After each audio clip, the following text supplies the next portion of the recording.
साथ संगत जी, प्रेम से कहना धान निरंकार जी, एक नई साखी के साथ स्वागत है आप सभी का आपके ही अपने चैनल पर। आज की साखी का विषय है कफन। चलिए सुनते हैं आज की ये साखी। साथ संगत जी, दिशा अपनी माँ से झुंझुलाते हुए कहती है, माँ तुम हर समय मुझे क्यों बताती रहती हो कि तुम्हारी नई साड़ी ऊपर के बक्से में पड़ी है। माँ मुझे थोड़ी ही पहननी है तुम्हारे पुराने स्टाइल की साड़ी। दिशा ने गुस्से में कहा। दिशा की माँ बोली, नहीं बेटा, मैं तो तुझे यूं ही बता रही थी। आज जब पंडित जी ने माँ के कफन के लिए मायके के कोरे कपड़े के लिए कहा तब समझ में आया कि माँ उसे बार बार क्यों बक्से में मामा जी की दी हुई साड़ी का जिक्र किया करती थी। जब से दिशा ने होश संभाला, ननिहाल के नाम पर मामा जी को ही जाना। छोटे होने के कारण मामा जी भी दिशा की माँ के लाडले थे। नौकरी करते थे, साल में एक बार अपने परिवार के साथ आते। माँ को अपने साथ बाजार ले जाकर उनकी पसंद की साड़ी लेकर देते, जिसे माँ बड़ी संभाल कर पहनती। कई बार तो माँ नई साड़ी संभाल कर यूं ही रख देती।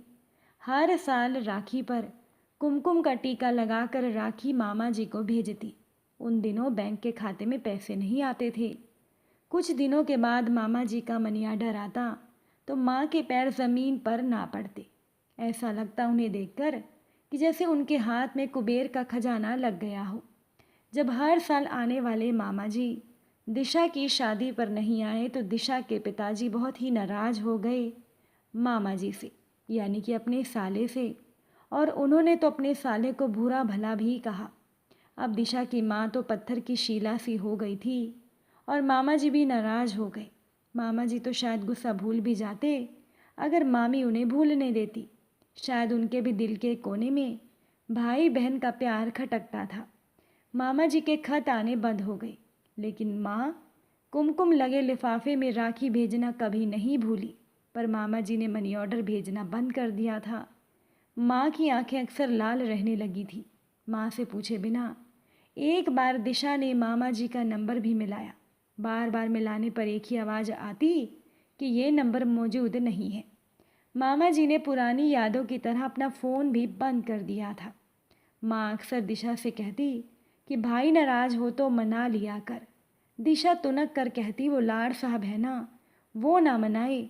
तो माँ हंस कर कहती, अलग अलग मिट्टी से बनाया है भगवान ने तुम दोनों भाई बहनों को।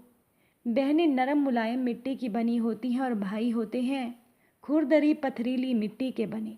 भाई बहन से कितना भी नाराज़ हो, लेकिन बहन कभी भी भाई से ज़्यादा दिन नाराज़ नहीं रह पाती। बहन हमेशा से भाई और भाभी के दो मीठे बोल की प्यासी होती है। दिशा की आंखों में आंसू आ गए और वो बुदबुदाने लगी, माँ आप जानती थी ना कि आपके खुरदरे दिल वाला भाई आपके लिए कफन नहीं लाएगा। वो रुसवा ना हो, इसके लिए आपने पहले से ही ये इंतज़ाम कर दिया था। बहन का प्यार किसी दुआ से कम नहीं होता। वो चाहे दूर भी हो तो गम नहीं होता।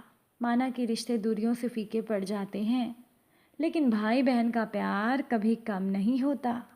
एक घर की डोर बेल बजी तो रागिनी भागकर दरवाजे पर पहुंची। वहां डाकिया था, कोई रजिस्ट्री लाया था। रागिनी के दिल की धड़कनें तेज हो गई। कांपते हाथों से रजिस्ट्री खोली तो किसी एग्ज़ाम का फॉर्म निकला।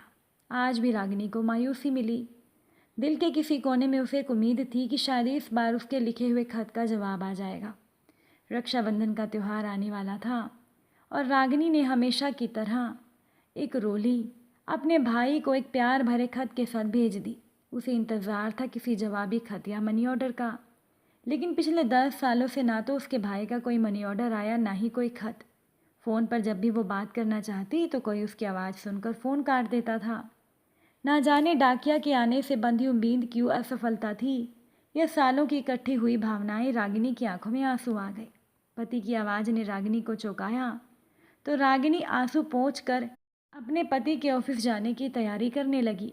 फिर अलमारी से शादी का एल्बम निकाल कर पन्ने पलटने लगी, जहाँ सारा ध्यान उसका उन तस्वीरों पर था जहाँ जहाँ उसका भाई था। कितना प्यारा चेहरा था उसके भाई का, शांत और हंसमुख। रागिनी का भाई रागिनी से 2 साल बड़ा था। अतीत के पन्ने रागिनी के सामने घूमने लगे। 3 पीढ़ियों तक परिवार में लड़की ना होने की वजह से रागिनी बचपन से ही सबकी लाडली थी। रागिनी का भाई तो उस पर जान देता था। किताबें गायब कर देना, जूते छुपा देना, इस तरह के वो खेल दोनों भाई बहन खेला करते थे। रागिनी की माँ बताती थी कि तेरा भाई तेरे पैदा होने से कितना खुश था। अब रागिनी का भाई हर तकलीफ़ में बहन का साथ देता। कभी बहन की तबीयत खराब होती तो पूरा दिन बहन के पास बैठा रहता। रक्षाबंधन का दिन तो रागिनी का ही होता था। रागिनी के माता पिता को गुस्सा आता था कि भाई ने बहन को सर पर चढ़ा रखा है। कॉलेज तक आते आते रागिनी और उसका भाई अच्छे दोस्त बन चुके थे। कॉलेज में किसी की हिम्मत नहीं होती थी कि कोई रागिनी को कुछ भी कह दे।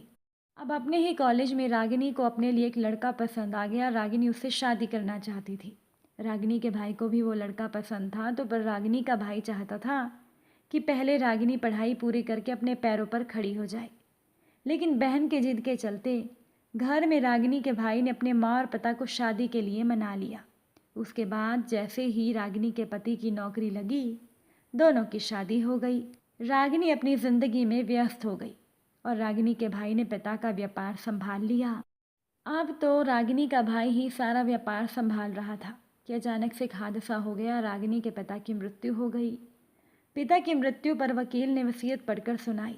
उत्तराधिकार नियम के मुताबिक दोनों भाई बहन में संपत्ति का बराबर बंटवारा रागिनी के पिता ने पहले कर दिया था। रागिनी से जब संपत्ति में हिस्सा लेने की बात की गई तो उसने हाँ कर दी। इस देश में जहाँ अक्सर लड़कियाँ पिता की संपत्ति से कुछ नहीं लेती, वहाँ पर रागिनी के इस फैसले ने सभी को हैरान कर दिया। अब रागिनी की माँ अपने बेटे के साथ ही रही। माँ के प्यार में तो कोई बदलाव नहीं आया, पर रागिनी का भाई बदल गया। रागिनी के पति को व्यापार के लिए मदद की ज़रूरत थी, यानी रागिनी के पति को पैसा चाहिए था। बस यही सोचकर रागिनी ने संपत्ति से अपना हिस्सा ले लिया, पर रागिनी के भाई ने इसका मतलब गलत लगा लिया। उन्होंने कभी ऐसा नहीं सोचा था।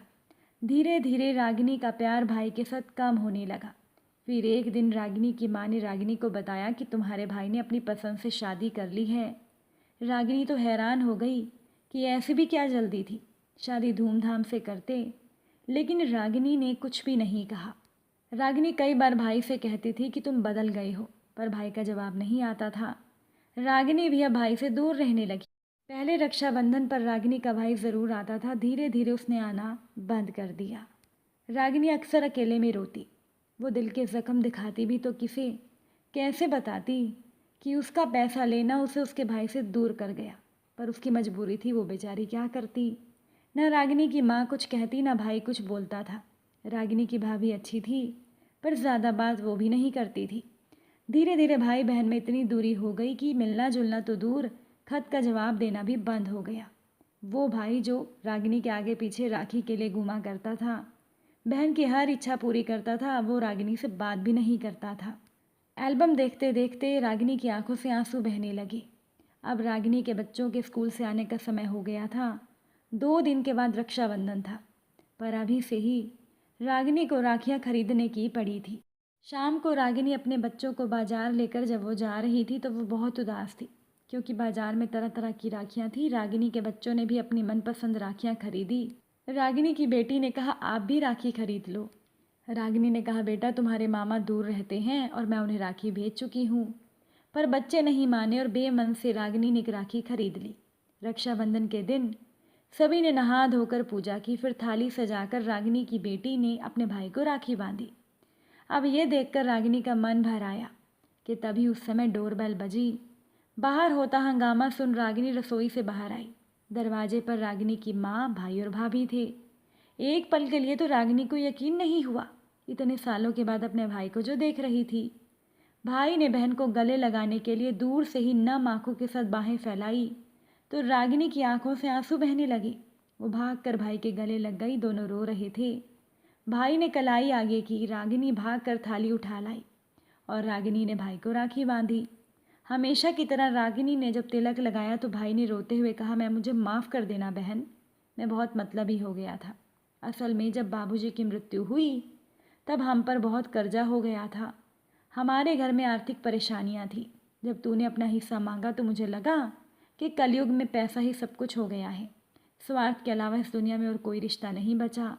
पर जब तेरी भाभी ने मुझे तेरी परेशानी के बारे में बताया और जब तेरी भाभी ने मुझे अपनी परेशानी में देखकर अपने मायके से पैसे मांगे, तब मुझे लगा कि औरत शादी के बाद अपने पति से किस कदर जुड़ जाती है। तूने जो किया मेरी बहन वो सही था। माँ बाप पर दोनों का समान हक है, चाहे वो बेटा हो या बेटी। तू तो हमेशा राखी भेजती रही, पर मैं ही ये बंधन निभा नहीं पाया। रागिनी का भाई रो रहा था। रागिनी ने थाली से राखी उठाई और थोड़ा गुस्से में कहा, मेरी इच्छा पूरी करोगे तभी राखी बांधूंगी। भाई ने रोते रोते मुस्कुराकर कहा, जरूर पूरी करूँगा। रागिनी को इस पवित्र बंधन के दिन भाई आखिर मिल ही गया था। साथ संगत जी, भाई बहन का रिश्ता इस दुनिया में किसी दूसरे रिश्ते की बराबरी कर ही नहीं सकता, क्योंकि ये होता ही सबसे अलग रिश्ता है। अगर आज की ये साखी आपको अच्छी लगी हो, वीडियो को लाइक शेयर ज़रूर कीजिएगा। आप सभी से फिर मुलाकात होगी नई साखी के साथ। साथ संगत जी, प्यार से कहना, धन निरंकार जी।